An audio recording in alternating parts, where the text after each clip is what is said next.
Assalamualaikum, my name is Suhairien Maisha with my fellow friends Nur Iman, Bahiah, Aina Maisarah, Izzatul Najihah, and Aina Maisha.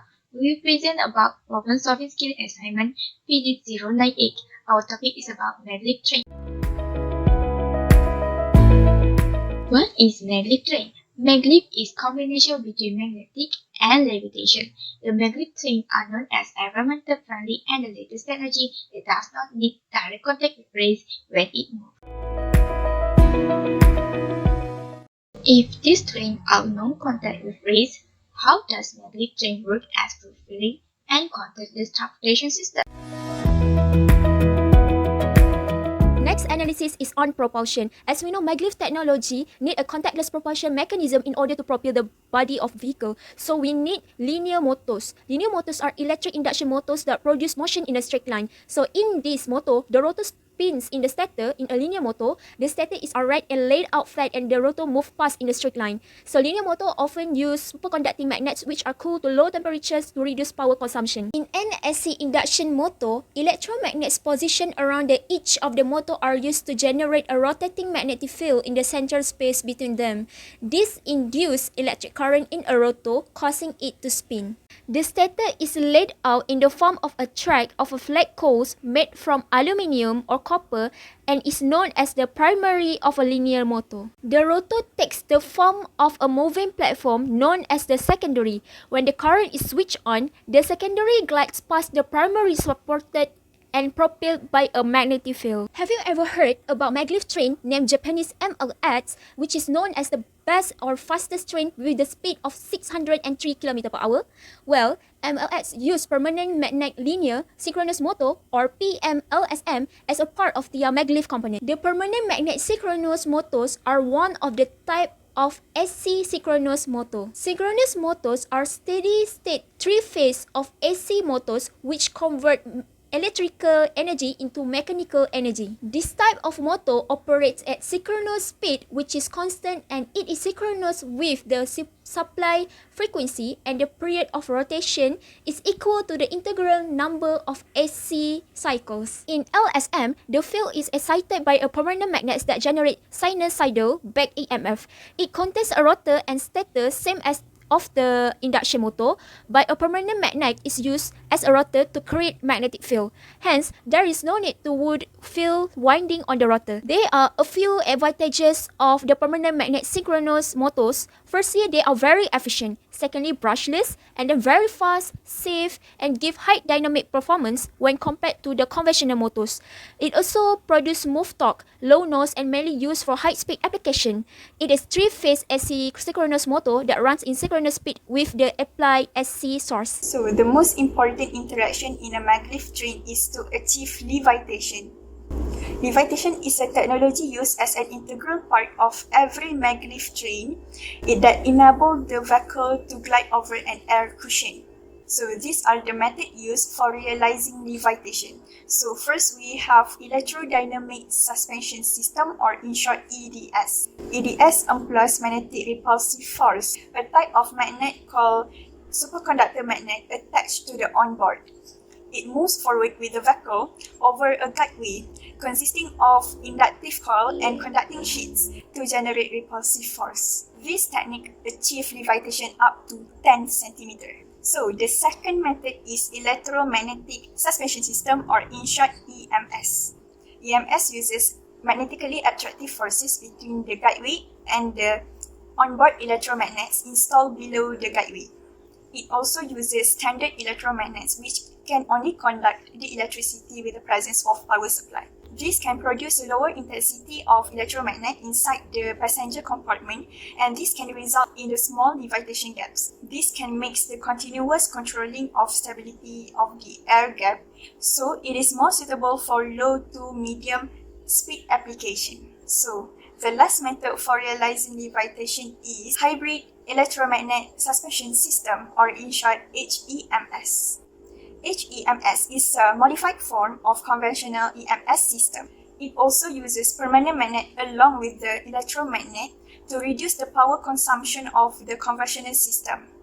After achieving a steady state of air gap, The permanent magnet starts to take over the levitation of the vehicle while cancelling out completely the electromagnet's power.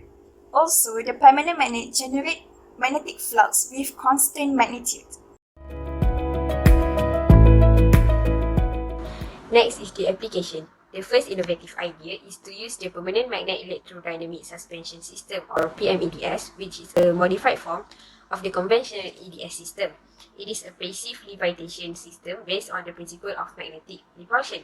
It uses permanent magnet at room temperature, arranged in the form of a halberd array which produces a sinusoidal magnetic field on the lower side of the array while cancelling it completely on its upper side.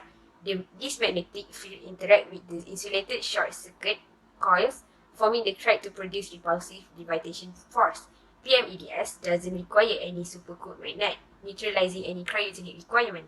However, the system requires auxiliary wheels to accelerate the vehicle until it acquires some initial takeoff speed, after which it starts levitating. In case of power failure, the train can slow down and rest on its wheel. As this design does not require any superconductor, it is a low-cost design. The second one is to use the linear switch reluctant motor, LSRM, which comprises a stator and a translator.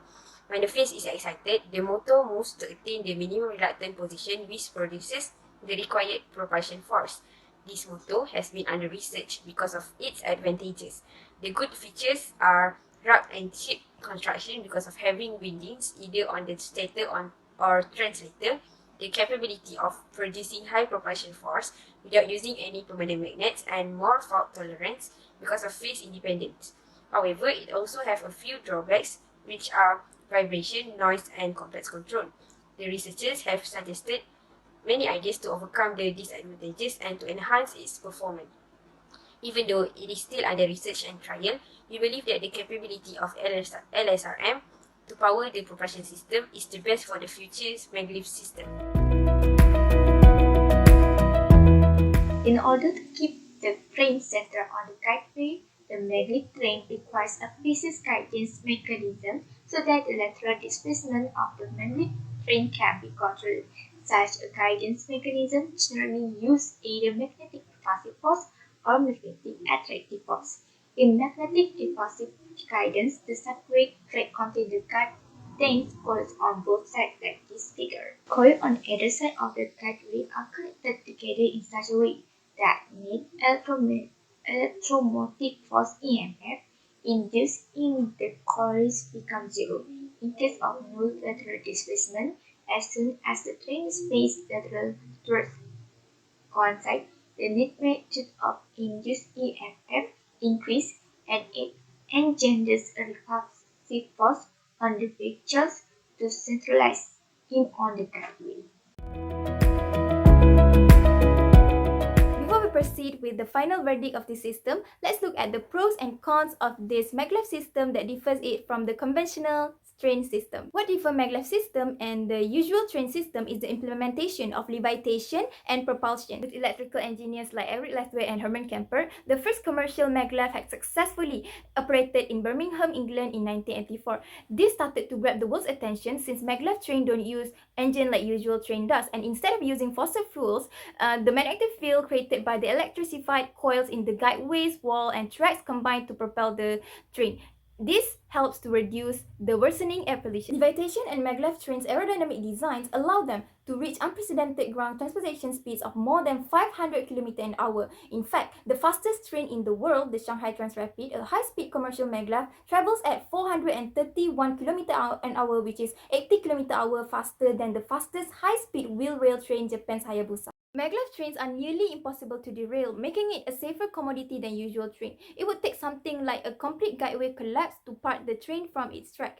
Despite its upside, the biggest reason why maglev trains are not being built everywhere is that the maglev guideways are not compatible with the existing rail infrastructure. To implement a maglev system, we must start from scratch and build a completely new set of tracks. This involves a very high initial investment, even though the guideway costs less than the normal rail. As we finally get to identify the problem that revolves around the issue, how does maglev train works as fuel-free and contactless transportation system, our group has come up with two innovative ideas ideas, which is to implement the permanent magnet electrodynamic suspension system or PMEDS and linear switch reluctance motor LSRM, since PMEDS, which is the modified version of EDS, can contribute to a safer and a more affordable design of existing maglev system alongside LSRM that can produce a high propulsion force without having to use any permanent magnets. So that's all from us. Thank you.